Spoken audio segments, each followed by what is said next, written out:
Good day and welcome to the course on classroom and behavior management. It is during this course that you'll become familiar with effective practices for helping kids make good choices, helping them to remain engaged and on task, and helping them to show appropriate social behavior. In preparation for this introductory session, let's engage in a do now activity. Here's your Bellwork. Consider these questions in just a moment when we ask you to pause the video. First of all, why might kids show inappropriate, incorrect behavior in the classroom? What are some of the reasons? In the second one, should we even consider the reason? Does it make a difference? As we learn these various practices during our course, what goals do we hope to achieve? What outcomes are we seeking?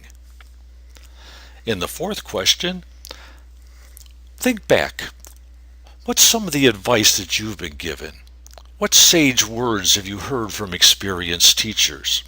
If you're teaching right now, what have you learned from your experience? What works? What have you read?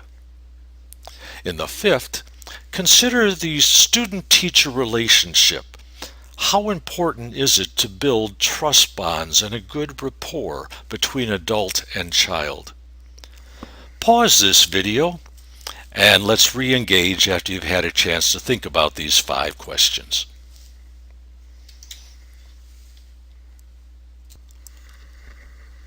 Welcome back after having given those questions some thoughtful consideration. Relax, be at ease, kick back, and perhaps add to what we're going to be talking about tonight because there is no test on this material. In this session, we are just dipping our toes into the vast pool that is classroom management. So, what is the number one regret of experienced teachers when they look back at their first year? Oftentimes an embarrassment. They say, gee, you know what I would have done different right from the start? Well, we tend to find in the surveys of teachers that they wish that they had established, implemented, promoted, and enforced behavior guidelines from early on, from day one. They didn't realize the necessity of creating a supportive structure. Many of them thought, I'm going to love my kids, and they're going to love me back, and we're going to have this wonderfully pleasant classroom environment. Or conversely, they were told, don't smile until Christmas, Hanukkah, Kwanzaa, or one of the winter holidays. In other words, stay cold till it gets cold. Classroom management is the linchpin skill in teaching. Nothing productive happens in the classroom until proficiency in this area of professional practice is attained. Excellence in instruction is important, but insufficient. I mentioned earlier in this presentation that our classroom management practices are implemented on day one. But of course, if we're going to be ready on day one, we've got to plan it weeks ahead of time. And then we implement it day one, we reinforce it, we enforce it, we role play, we draw attentions to certain situations, we continue to discuss the exact meaning of our rules so that those first couple of days make for a productive year. Those first days and weeks are crucial. As you considered this question during our Bellwork activity, which final marks came to mind? Here are some of the ones that are commonly mentioned. That we want to help our youngsters develop attuned study and thinking habits, which will allow them to progress in their learning and benefit from our instruction, which will in turn lead to enhanced motivation and the development of a love of learning. And of course, we need Guidelines for civil cohabitation so that youngsters can support each other. We can create an accepting, a valuing, a warm classroom climate. Yes, excellent goals toward which to strive, but oftentimes some hurdles get in between us and our goals. So why is it that kids would misbehave in a setting that is academically oriented, where they're there to learn, to become educated, productive citizens? Well, you may have heard of some of these, just like somebody's rheumatic knee can tell them that certain type of weather is coming.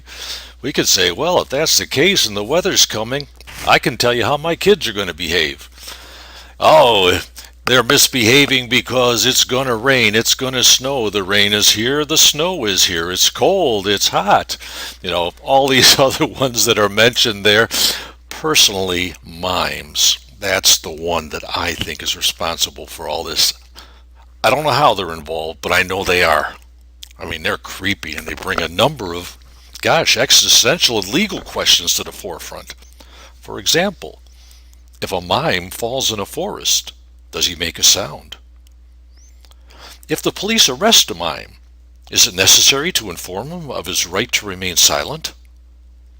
If he runs and the police decide to shoot, do they have to use a silencer? Well, now I guess you fully understand why I became a professor and not a comedian. But as we look back at that question, the one you considered during our Do Now activity, what are some of the valid reasons, the accepted reasons, the ones that play out in the school for why it is that kids behave the way that they do? Here are a few to go along with the ones you were considering, and perhaps we're validating some of the ones that you had come up with. Yeah, they're upset with what's just happened, what the teachers just demanded of them, directed them to do, how the teacher has responded to their actions, or perhaps it was how a fellow student interacted with them. Could be that the youngster doesn't fully understand what is expected in that scenario. In that incident, did not fully comprehend what was to be done, or perhaps unable to display what they knew should be done. Could be that the youngster is seeking some brain stimulation, as in kids with attention deficit hyperactivity disorder. Could they be trying to maintain or improve their image among peers? I mean, think back to when you were a kid and all the things you did to belong to a group or to impress a person. Think back to the way you dressed, the clothes you chose, the hairstyles, the words you used, the music you listened to, the agreements you made when you really didn't agree with what was being said or done. It could be that the youngster doesn't want that further injury to their image of themselves. I'm showing this behavior to avoid failure. I can't take another hit by failing to succeed in this academic product or this behavioral expectation. It could be that they're saying, teacher, I would love to learn from you. I could be attentive. I could engage with you.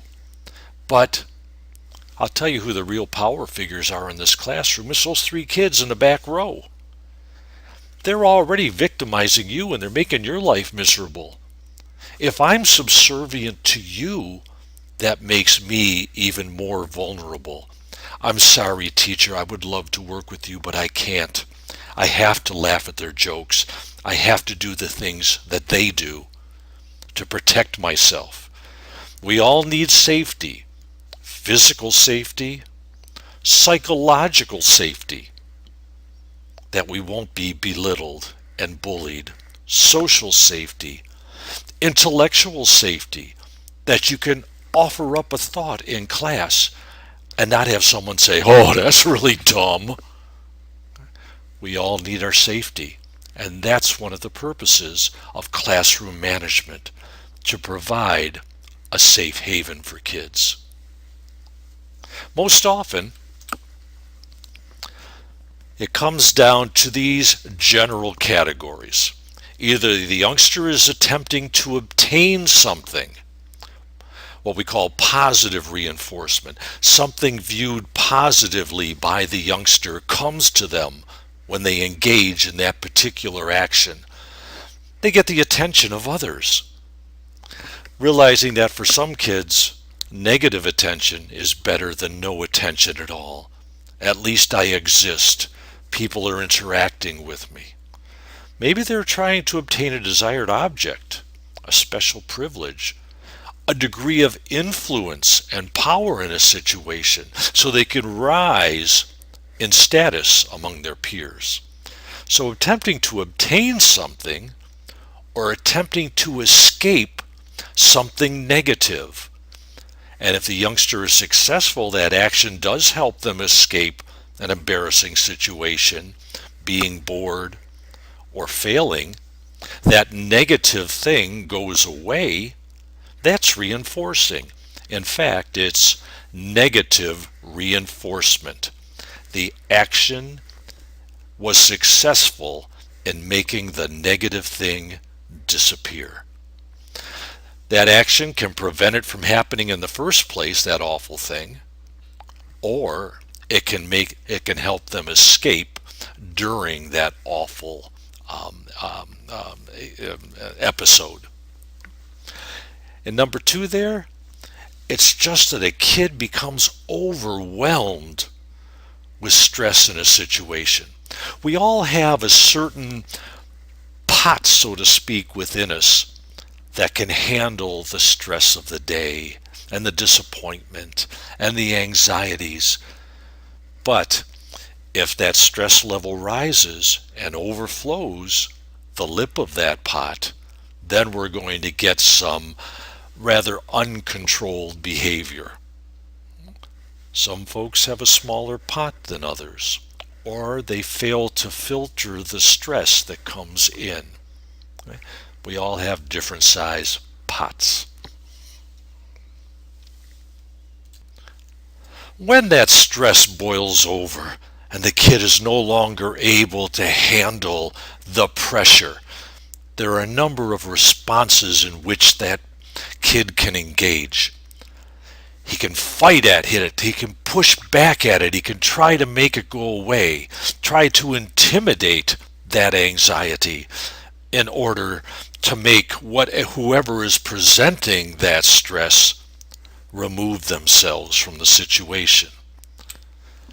Or the student can remove him or herself from that situation, leave those circumstances. Some kids are so overwhelmed that they're not quite sure what to do and therefore do nothing. They remain in that situation and cower within it. So the fight, flight, or freeze responses, I would like to add a fourth to it that oftentimes popped up in my classes. Freak out! Just things become short-circuited, disconnected, and while remaining in that situation sometimes, or leaving other times, does so in a very disorganized, neurologically disoriented way. I've certainly seen, and you will too, kids pushing back against that stress, perhaps the expectations that we're placing on the youngster. We'll see a youngster leave at times, just F you and walk away and leave the room, or just turn their back towards you and walk to the other side of the room. I remember one kid in particular, Anthony. Anthony suffered from social anxiety since he was a young child. I had him at age 16. But as a young child, as a matter of fact, I'm going to back this up because I just can't watch that image anymore. But Anthony, as a young child, had social anxiety disorder. He was selectively mute, meaning he could talk, and he did to other kids, and he did to his parents, but not to other people. It was just too overwhelming for him. And so he engaged in that excessively quiet behavior.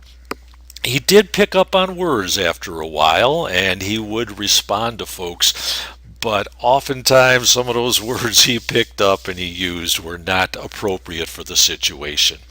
He had one recurring event that we dealt with in my self-contained class for kids with emotional and behavioral challenges.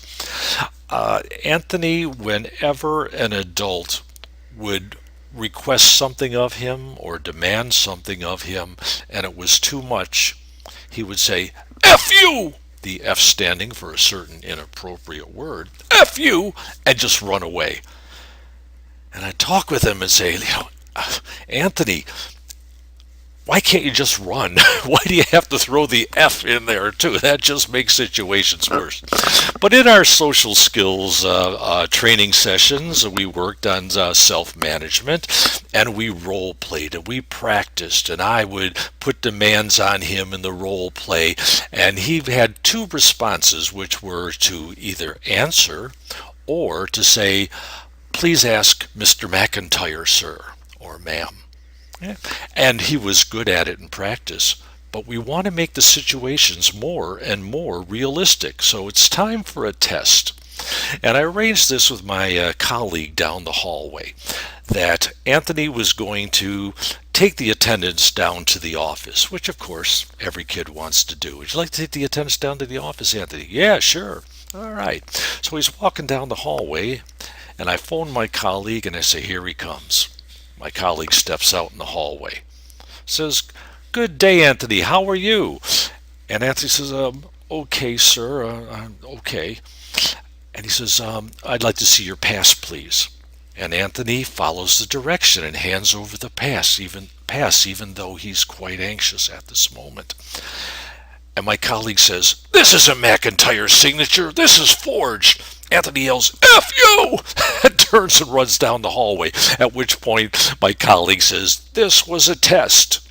He was warned that he was going to face tests. Anthony, come back here. Anthony follows the direction. He stands there, and my colleague says, this is a McIntyre signature. This is forged. Please talk with Mr. McIntyre, sir. And you'll run across the fight, flight, freeze, and freak out responses as you. Let us return to our questions from our Bellwork activity, and you are asked to consider whether the reason for the behavior should influence our approach to it. Now, for some people, excuses are like armpits. Everybody has them, and they all stink. But our federal regulations under IDEA, the Individuals with Disabilities Education Act here in the States, and Canada has similar educational policies and procedures, and I'm sure in many other countries we have the same thing. But it's required that we engage in an FBA, a functional behavior assessment. What is the function of the behavior? Its purpose, its reason for coming out, its cause, its stimulus. Why is that kid doing that? We must engage in certain procedures, which you will study in this course, that will help us identify why that kid is doing what that kid is doing. Is it for attention, power, belonging, escape, covering for fear or frustration, the need for brain stimulation or sensory stimulation? Is it due to hunger? Is it done to gain peer approval? There are so many reasons, and we try to figure out exactly which one applies for that youngster. As we near the end of part one of our introductory session, we ask you to think back and what sage knowledge have you picked up in your conversation with others? What have you learned from your experiences with kids? What's your go-to strategy? No matter what the reason, whether the behavior is withdrawn, pesky, defiant, aggressive, it can and will surface in the classroom. And while no one strategy is magical pixie dust for bringing calm and order, there are some tried and true strategies that are recognized as good practice by educators. This course will present them to you. Please join me in part two when we'll be looking at the 4 essential skills to reaching your goal, to becoming the consummate, quintessential, easy for me to say, quintessential teacher who is an effective and warm classroom manager.